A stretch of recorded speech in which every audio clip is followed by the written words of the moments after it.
میں جدہ سعودی عرب میں تھا، وہاں ایک آدمی نے مجھ سے ایک علمی مجلس میں سوال کیا اور مجھے کہنے لگا کہ مولانا صاحب آپ یہ بتائیں، حضرت امام اعظم ابو حنیفہ رحمہ اللہ تعالی کو کس جرم میں جیل کاٹنی پڑی، کس جرم میں کوڑے پڑے، کس جرم میں ان کا جنازہ جیل سے اٹھا؟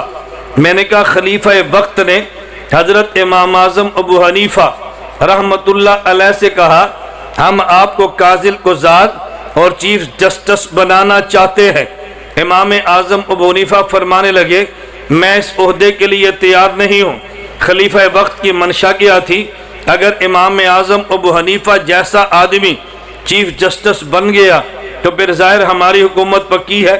اتنا بڑا آدمی جب ہمارا قاضی القضات ہوگا تو یہ بات کہنے میں حق بجانب ہوں گا کہ میری خلافت خالصتاً شریعت کے اصولوں کے مطابق ہے، ورنہ اتنا بڑا امام میرا قاضی نہ ہوتا۔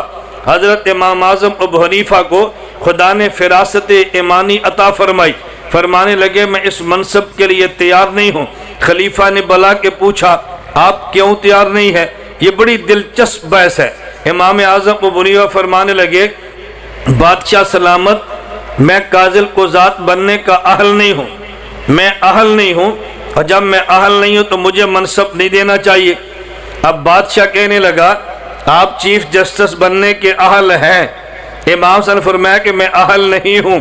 اس نے کہا جی آپ اہل ہیں۔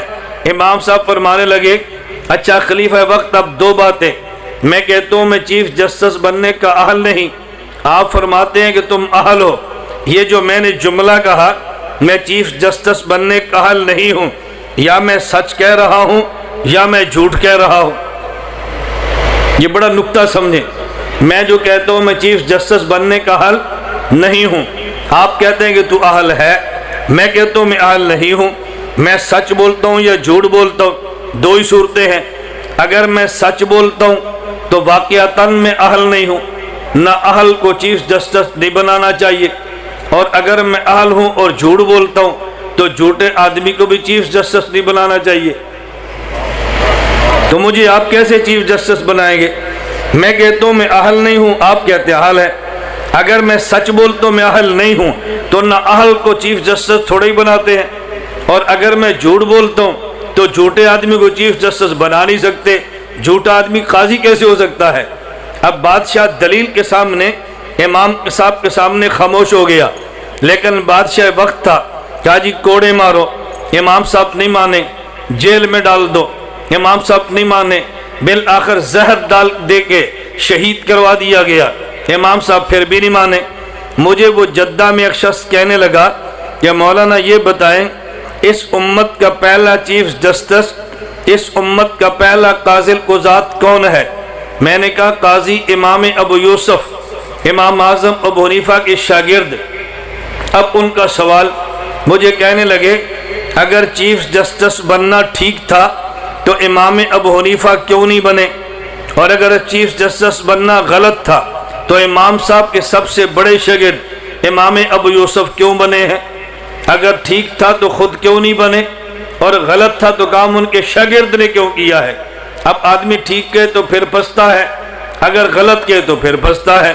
میں نے اس سے کہا ان کا جواب میرے پیغمبر کی زندگی میں مل جاتا ہے۔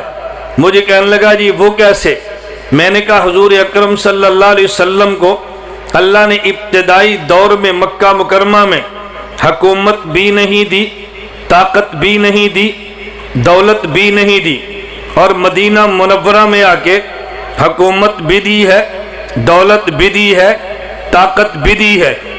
اب مجھے بتاؤ اگر یہ تینوں چیزیں ٹھیک تھیں تو مکہ مکرمہ میں کیوں نہیں دی، اور اگر یہ تینوں چیزیں غلط تھیں تو پھر مدینہ منورہ میں کیوں دی ہیں؟ اگر ٹھیک تھی تو مکہ مکرمہ میں کیوں نہیں دی، اور اگر غلط تھی تو مدینہ منورہ میں کیوں دی ہیں؟ اب اس کے پاس تو جواب نہیں تھا۔ اس نے کہا جی میں نے آپ سے سوال کیا ہے، آپ نے الٹا مجھ پہ سوال کر دیا ہے۔ میں نے کہا تجھے اس سوال کا جواب ملا تو اس سوال کا جواب بھی ملے گا۔ مجھے کہتے ہیں جی دونوں کا جواب آپ دے دیں۔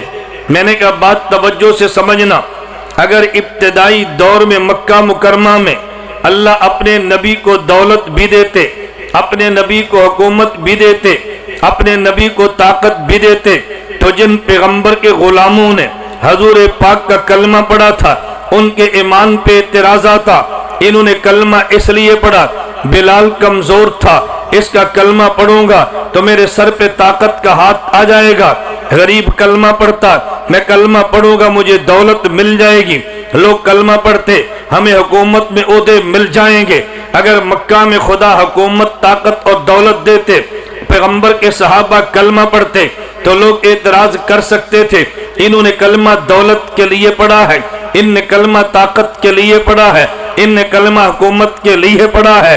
خدا نے ابتدائی طور پہ یہ چیزیں پیغمبر کو نہیں عطا کی تاکہ ان کے کلمہ گو کے ایمان پر اعتراض نہ کیا جا سکے۔